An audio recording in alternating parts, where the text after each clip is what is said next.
চলে এসেছি বাঁকুড়ার এক সুন্দর গ্রামে। পেয়ে গেছি আমাদের প্রিয় দিদি রাখি সরকারকে। তো যাই হোক, জেগে উঠো গৃহবধূ, এত সুন্দর নামের পাশে কাজটাও ভীষণ সুন্দর। তো আসুন জেনে নিই রাখিদির কাছে আজকের কাজের জন্য কেন বাঁকুড়ায়, আর বাঁকুড়াটাই কেন সুন্দর লাগলো, ভালো লাগলো, আর কি জন্য বাঁকুড়া। অ্যাকচুয়ালি দেখুন, জেগে ওঠো গৃহবধূ আমি দীর্ঘ সময় আমার বন্ধুদেরকে নিয়ে একটা হোয়াটসঅ্যাপ গ্রুপ চালিয়েছিলাম। তো সেই জায়গা থেকে চলতে চলতে দেখলাম যে একটা ওইভাবে কাজ করা যায় না, তাই জন্য আমি এটাকে রেজিস্ট্রেশন করিয়েছি একটা ট্রাস্টের নামে, জেগে ওঠো গৃহবধূ ট্রাস্ট।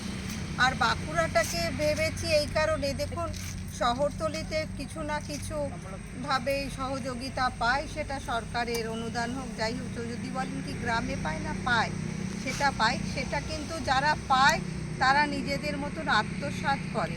আজকে যেটুকুনি পারি, আমি হয়তো বিশাল কিছু পারি না, তো একটু নিজের মতন করি। পিছিয়ে পড়া গ্রাম যেখানে খুবই অভাব অনটন, প্রত্যেকেই জানে পুরুলিয়া, বাঁকুড়া এইসব ডিস্ট্রিক্টগুলোতে না একেবারে সেইভাবে স্বচ্ছন্দ নেই। যার জন্যই আমি এই বাঁকুড়াটাকে বারবার বাঁচি। এবং বাঁকুড়ার লোকজনরা ভীষণ ভালো এবং ভালোবাসা, যেটার জন্যে বারবার আমি বাঁকুড়াতেই আসি, এদের ভালোবাসা পাই, সেই জন্যেই বাঁকুড়াতে আসি। এই জন্য দেখা যাক আমি পিছিয়ে পড়া মহিলাদেরকে কতখানি কাজ করতে পারি। আমি একটু স্বাস্থ্যের দিকে আমাদের স্বাস্থ্যর যে ব্যাপারগুলো থাকে, যে ফ্রি ক্যাম্প করানো, সেগুলো করি এবং কিছুভাবে তাদেরকে আমার যথাসাধ্য স্বনির্ভর করার আমি তাদেরকে উদ্যোগ নিই।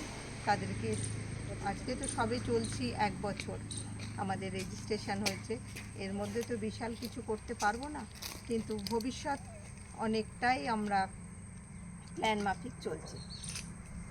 তো বুঝতে পারলেন, বাঁকুড়া মানেই ভালোবাসা, মানুষজন মানেই বাঁকুড়ার প্রচণ্ড প্রাণ ভরা ভালোবাসা পেয়ে, তাই রাখিদি বারবার বাঁকুড়াতেই আসেন। আর ছোট ছোট বাচ্চা ছেলে মেয়েদের মুখে হাসি ফুটাবার জন্য বারবার এই বাঁকুড়াতেই ভালোবাসা পাওয়ার জন্য, ভালোবাসা দেবার জন্য ছুটে আসে। ক্যামেরাম্যান দেবাশিস ব্যানার্জি,